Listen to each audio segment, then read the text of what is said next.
ഞങ്ങളുടെ train tour ഒഡീഷയിലെ Konark sun ടെമ്പിളിൽ എത്തിയ കാഴ്ചയാണിത് കേട്ടോ. ഇത്രയും വർഷം ഞാൻ സോഷ്യൽ സയൻസ് പഠിപ്പിച്ചപ്പോഴെല്ലാം കൊണാർക്ക് സൺ ടെമ്പിളിനെ കുറിച്ചും പഠിപ്പിച്ചിട്ടുണ്ട്.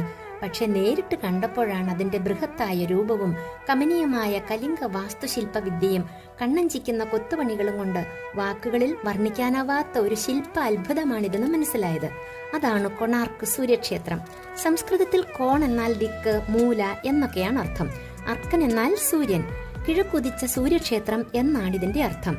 ബ്ലാക്ക് ഗ്രാനൈറ്റ് ഇതിന്റെ കൺസ്ട്രക്ഷന് വേണ്ടി ഉപയോഗിച്ചിട്ടുള്ളതിനാൽ ഇതിനെ ബ്ലാക്ക് പഗോഡ എന്നും പറയും. ഈ ക്ഷേത്രത്തിന് മുകളിൽ 52 ടൺ ഭാരമുള്ള കാന്തിക ശക്തിയുള്ള ഒരു കല്ലുണ്ടായിരുന്നുവെന്ന് പറയപ്പെടുന്നു. അക്കാലത്ത് ബംഗാൾ ഉൾക്കടലിലൂടെ പോയിരുന്ന പോർച്ചുഗീസ് കപ്പലിലെ മാഗ്നറ്റിക് കോമ്പസ് തെറ്റായ ദിശ കാണിച്ചതിന് കാരണം ഈ ക്ഷേത്രത്തിന്റെ കാന്തിക വലയമാണെന്ന് കരുതിയിരുന്നു. അതിനെ തുടർന്ന് ഈ കല്ല് അവിടെ നിന്ന് നീക്കം ചെയ്തു. അതോടെ ഈ ക്ഷേത്രത്തിന് ബലക്ഷയമായെന്ന് പറയപ്പെടുന്നു. ഈ ക്ഷേത്രം ഗംഗാ രാജവംശത്തിലെ രാജാവായിരുന്ന നരസിംഹദേവൻ ഒന്നാമൻ 13-ാം നൂറ്റാണ്ടിൽ 1200ഓളം ശില്പികളുടെ സഹായത്തോടെയാണ് നിർമ്മിച്ചതെന്ന് പറയുന്നു. 7 കുതിരകളെ പൂട്ടിയ 24 ചക്രങ്ങളുള്ള സൂര്യന്റെ രഥത്തിന്റെ മാതൃകയാണിതിന്. ഇപ്പോൾ കുതിരകളുടെ ചില അവശിഷ്ട ഭാഗങ്ങളൊക്കെ ഉള്ളു കേട്ടോ. കാലപ്പഴക്കം കൊണ്ട് അവയെല്ലാം തന്നെ നശിച്ചുപോയി. 7 കുതിരകൾ ഒരാഴ്ചയിലെ 7 ദിവസങ്ങളെയും 24 ചക്രങ്ങൾ 24 മണിക്കൂറുകളെയും സൂചിപ്പിക്കുന്നു. ഓരോ ചക്രത്തിനും 8 ആരക്കാലുകൾ ഉണ്ട്. ഇത് 24 മണിക്കൂറിനെ 3 മണിക്കൂറുകളുള്ള 8 ഭാഗങ്ങളായി തിരിക്കുന്നു.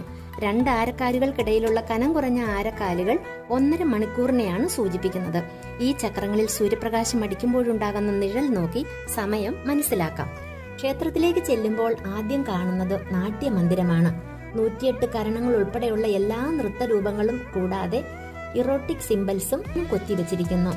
ക്ഷേത്ര ശില്പകലകളിൽ കാമകേളി ശില്പങ്ങൾക്ക് വളരെ പ്രാധാന്യമുണ്ട്. കൂടാതെ ദേവീദേവന്മാർ, പുരാണ കഥാപാത്രങ്ങള്, കഥാസന്ദർഭങ്ങള്, ഗന്ധർവന്മാരും യക്ഷികളും, നൃത്തം ചെയ്യുന്ന അപ്സരസുകൾ എന്നിവയോടൊപ്പം ചില ചൈനീസ് രൂപങ്ങളെയും ഗൈഡ് ഞങ്ങൾക്ക് കാണിച്ചു തന്നു. ക്ഷേത്രത്തിന് ചുറ്റുമായി അടിഭാഗത്ത് 2000ഓളം ആനകളെയും കൊത്തിവെച്ചിട്ടുണ്ട്. ക്ഷേത്രത്തിന്റെ ഇരുവശങ്ങളിലും ദ്വാരപാലകന്മാർ 2 വലിയ സിംഹങ്ങളാണ്.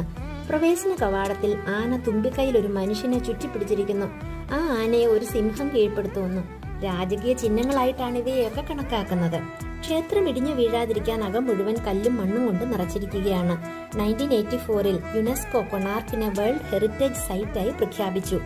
ഇന്ത്യൻ സാംസ്കാരിക പൈതൃകത്തിന്റെ മകുടോദാഹരണമായ ഈ ക്ഷേത്ര സ്മാരകത്തിലെ ചക്രങ്ങളുടെ ചിത്രം ഇന്ത്യയുടെ 10 രൂപ കറൻസിയിൽ പ്രിന്റ് ചെയ്തിരിക്കുന്നു.